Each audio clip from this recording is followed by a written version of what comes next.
Flinch, not a twitch. She froze. Cart halfway out the aisle, hands clamped on the metal like it anchored her to this reality. I smiled. Long time no see, I said, calm even. She looked between us, me and the woman beside me. Her eyes darted back to my wife, and then she ran.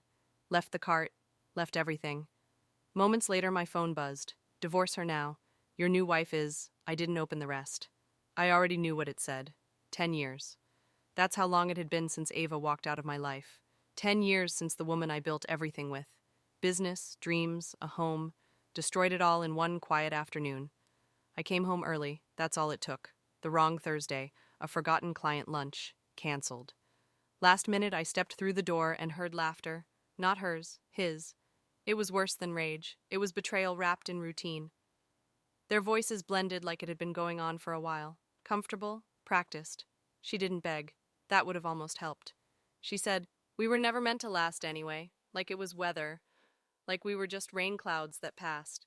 She left with him 3 weeks later, took half the company, almost all the savings, and every illusion I had about loyalty. They married within the year, started their shiny new life with my money. I disappeared. No outbursts, no scorched earth mess, just silence. But I don't forgive. I build. I started over with nothing but time and intent. I studied her quietly.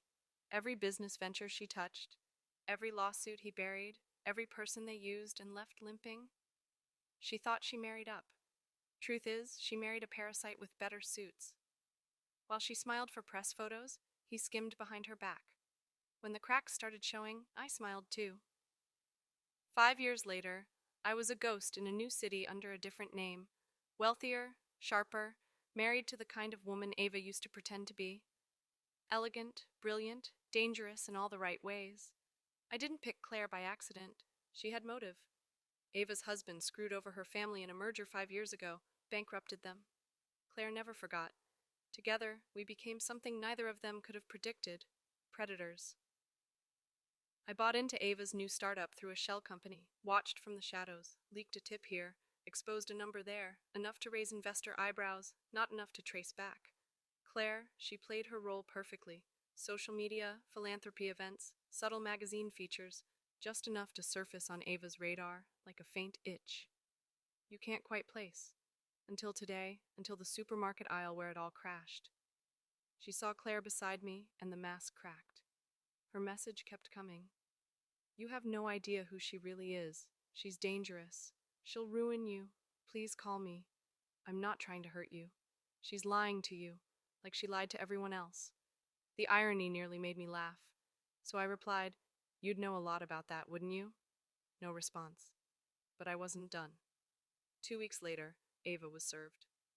By then, Claire had exposed enough financial dirt on Ava's husband to launch a federal investigation: insider trading, tax fraud, racketeering. They froze all accounts, including Ava's. She wasn't part of the scheme, but she'd signed everything. Her name was on every deal. Now it was her turn to lose half. Half her company, half her estate, half her reputation. I let the press do the rest. Claire's anonymous tip reached every financial journal in the city. Ava's name fell from trending hashtags to legal briefings. The sponsors pulled out, board members turned on her, but I wanted one more thing: closure. I invited her to lunch, same cafe where we signed the papers for our old company. A perfect circle.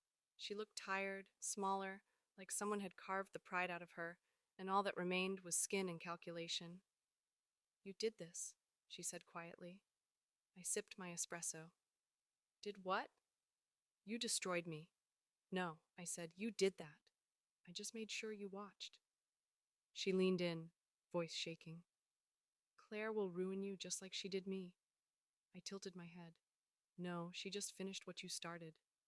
She blinked. Realization settled in like cold fog. "You planned this, all of it." I stood. "You left me for a con man. Ava, you stole my company, mocked the ashes. I spent a decade building an empire from your betrayal. You think this was revenge?" I leaned closer. "This was mercy." I walked out before she could speak. Claire was waiting in the car, engine running, eyes ahead like none of it rattled her. "Did she beg?" Claire asked. "No," I said. She finally shut up. We drove off as the cafe faded in the rear view. I didn't look back. Regret is a luxury, and I stopped paying for it 10 years ago. Please like, subscribe, and share story.